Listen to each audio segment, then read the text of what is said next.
Sathupalli municipal కార్యాలయంలో ACB అధికారులు దాడులు నిర్వహించారు. ఖమ్మం, భద్రాద్రి కొత్తగూడెం జిల్లాల ఏసీబీ డీఎస్పీ రమేష్ ఆధ్వర్యంలో తనిఖీలు చేపట్టాయి.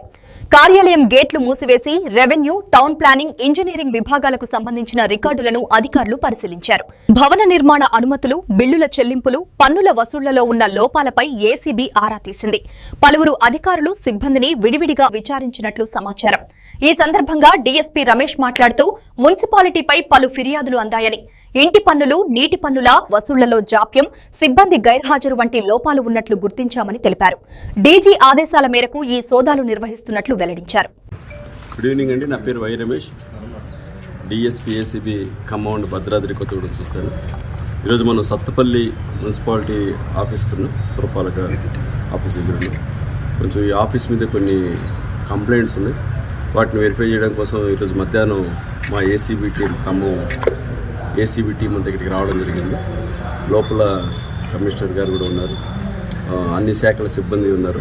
వాళ్ళు రెవెన్యూ, శానిటరీ, టౌన్ ప్లానింగ్ అందరూ ఉన్నారు. అన్ని రికార్డ్స్ అన్నీ వెరిఫై చేస్తారు. మాకు ఏవైతే కంప్లైంట్స్ ఉన్నాయో వాటన్నిటి మీద క్షుణ్ణంగా తనిఖీ చేస్తాను.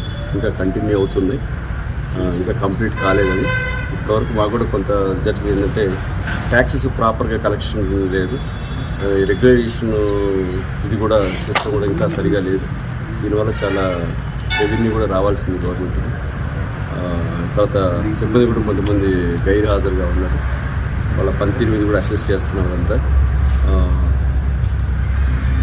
ఎవరైనా వేసి ఇంకా కొన్ని కంప్లైంట్స్ ఆ కంప్లైంట్స్ కూడా పర్సనల్గా వాళ్ళతో ఎంక్వైరీ చేస్తాను. ఇప్పటివరకు అయితే అడ్మినిస్ట్రేషన్లో కొన్ని ఇబ్బందులు ఉన్నాయి, అవన్నీ ఒకసారి ఎక్స్ప్లెయిన్ చేసి మేము గవర్నమెంట్కి నివేదిక ఇస్తాం.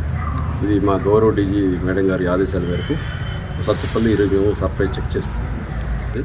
ఏసీబీ ఎప్పుడైనా రైడ్ చేసినప్పుడు ఎవరైతే హెడ్ ఆఫ్ ద ఇన్స్టిట్యూట్ ఉంటారో వాళ్ళ ఇల్లు రైడ్ చేయడం ఫార్మాలిటీ. అది ఆల్రెడీ మా వాళ్ళు అక్కడ కూడా హౌస్ సెర్చ్ కూడా కండక్ట్ చేశారు. ఇల్లు వచ్చారు, వచ్చిన తర్వాత మేము వెరిఫై చేసి చెప్తాం. ఏదైనా అబ్నార్మాలిటీ ఉంటే ఖచ్చితంగా మేము చెప్తాం. సార్ మీరు ఉన్నారు మేము వచ్చినప్పుడు, తర్వాత మళ్ళీ బయటకు వెళ్ళినట్టున్నారు, ఆయన కూడా రమ్మన్నా వస్తున్నారు. ఖచ్చితంగా మేము అటెండెన్స్ రిజిస్టర్ ప్రకారం ఏ సిబ్బంది ఈరోజు డ్యూటీలకు హాజరయ్యారు, ఎవరు లేరు, ఎవరు కొంతమంది ట్యాక్స్ కలెక్షన్స్ కూడా వెళ్ళామని చెప్తున్నారు. మేము వాళ్ళందరూ వచ్చి వాళ్ళతో మాట్లాడిన తర్వాతే మేము ఇక్కడి నుంచి బయటకు వెళ్ళడం జరుగుతుంది. ప్రతి ఒక్కరితో మేము మాట్లాడుతూ ఇంటరాక్ట్ అవ్వాల్సి వస్తుంది వాళ్ళతో. ఎందుకంటే వాళ్ళు కొన్ని సబ్జెక్టులు వాళ్ళు చెప్తేనే మాకు అర్థమవుతుంది కాబట్టి ఆ సబ్జెక్టు. అదొకటి. లోపల ఉన్న సిబ్బంది వరకు అన్ని రికార్డ్స్ క్షుణ్ణంగా పరిశీలిస్తాను. ఇప్పటివరకు మాకు దొరికిన ఇర్రెగ్యులారిటీస్ ఇవే చూస్తున్నాం. ఆయన ఉంటే బాగుండేది, ఉంటే ఆయనతో కూడా డిస్కస్ చేసి క్లారిఫికేషన్ తీసుకుంటాం. లేదు, కమిషనర్ గారు ఫార్మల్ చెక్ చేస్తాం. అది ఏసీబీ ఎక్కడైనా కానీ ఏదైనా రైడ్ చేసినప్పుడు కన్సర్న్ హెచ్ఓడి ఇల్లు ఫార్మల్గా చెక్ చేస్తుంది. అది ఇది డ్యూ కోర్స్, అది నార్మల్గా రొటీన్గా జరిగిపోయింది.